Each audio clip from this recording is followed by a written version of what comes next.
भारत देशाचा राष्ट्रीय उत्सव आहे 26 जानेवारी प्रजासत्ताक दिन.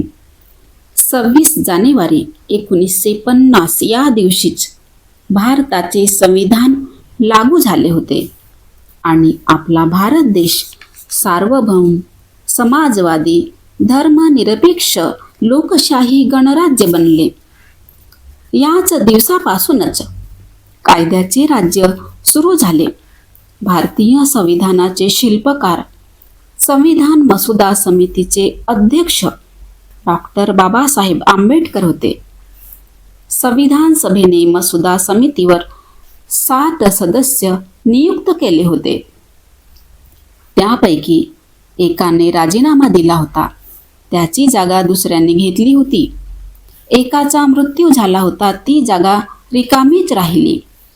एक अमेरिकेत निघून गेला होता आणि ती जागा भरलीच नव्हती. एक सभासद राज्याच्या राजकारणामध्ये गुंतून पडला होता, ती जागा भरलीच नव्हती. 2 व्यक्ती त्यांची प्रकृती ठीक नसल्यामुळे ते उपस्थित राहू शकत नव्हते. आणि शेवटी संविधानाचा मसुदा तयार करण्याची संपूर्ण जबाबदारी बाबासाहेबांवरच आली. बाबासाहेबांनी संविधान निर्मितीसाठी अत्यंत कठीण परिश्रम घेतले. संविधान सभेचे कार्य 2 वर्ष 11 महिने 18 दिवस पर्यंत चालले. या कालावधीमध्ये संविधान सभेची 11 सत्रे व 165 बैठकी संपन्न झाल्या होत्या.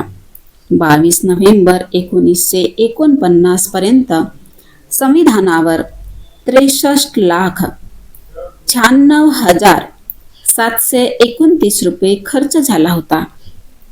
53,000 दर्शकांनी ते निरीक्षण केले होते.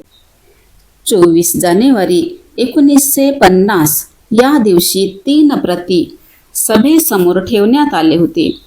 एक इंग्रजी प्रत हस्तलिखित व चित्रकारांच्या कलाकृतींनी अलंकृत केली होती. एक इंग्रजी छापील प्रत होती, तसेच एक हिंदी हस्तलिखित प्रत होती. सभेच्या अध्यक्षांनी सदस्यांना विनंती केली होती की त्यांनी 3ही प्रतीवर सह्या कराव्या आणि त्याप्रमाणे सदस्यांनी सह्या केल्या व त्यानंतर जन गण मन व वंदे मातरम हे गायन झाले.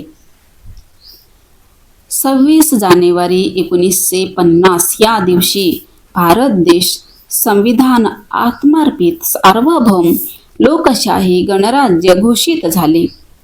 बाबासाहेबांची लोकशाहीवर प्रगाढ निष्ठा होती. त्यांनी संविधान सभेतील भाषणामध्ये सांगितले होते की वर्गावर्गातील विषमता आणि लिंग आधारित विषमता म्हणजे हिंदू समाजाचे चेतना तत्व होय.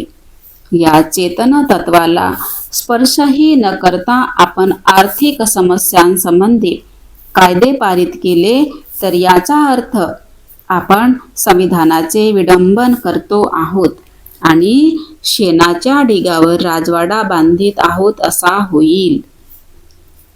भारतीय लोकशाही ही शेणाच्या ढिगावर बांधलेल्या राजवाड्यात दुर्बल राहू नये, तर ती आपल्या अगणित समस्यांनी निर्माण केलेले ताणतणाव सहन करू शकेल अशा भक्कम पायावर उभी राहावी, असे बाबासाहेबांनी संविधान सभेतील भाषणामध्ये सांगितले होते.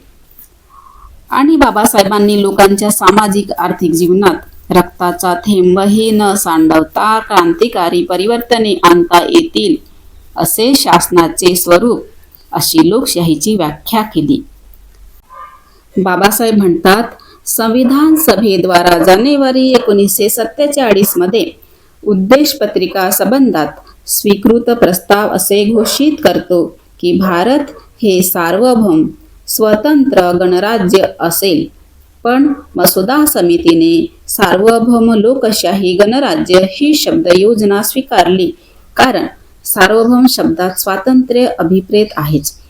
बाबासाहेबांनी सर्वांना समान अधिकार दिले आहे. कोणताही भेदभाव न करता, जातीभेद, लिंग यानुसार कोणताच भेद न करता समान संधी दिली आहे. संविधानाची प्रास्ताविका अशी आहे की आम्ही भारताचे लोक, भारताचे एक सार्वभौम समाजवादी धर्मनिरपेक्ष लोकशाही गणराज्य घडवण्याचा संकल्पपूर्वक निर्धार करू आणि सर्व नागरिकास सामाजिक, आर्थिक व राजनैतिक न्याय, विचार, अभिव्यक्ती, विश्वास, श्रद्धा व उपासना यांचे स्वातंत्र्य, दर्जाची व संधीची समानता निश्चितपणे प्राप्त करून देण्याचा आणि त्या सर्वांमध्ये व्यक्तीची प्रतिष्ठा व राष्ट्राची एकता आणि एकात्मता यांचे आश्वासन देणारी बंधुता प्रावर्तित करण्याचा संकल्पपूर्वक निर्धार करून आमच्या संविधान सभेस आज दिनांक 26 नोव्हेंबर 1949 रोजी याद्वारे हे संविधान अंगीकृत आणि अधिनियमित करून स्वतः प्रत अर्पण करीत आहोत. संविधान सभेच्या सदस्यांनी बाबासाहेबांचे गौरव केले होते. बाबासाहेब म्हणाले होते, संविधान कितीही चांगले असेल, पण त्याची अंमलबजावणी करणारे लोक जर चांगले नसतील तर ते संविधान वाईट ठरेल.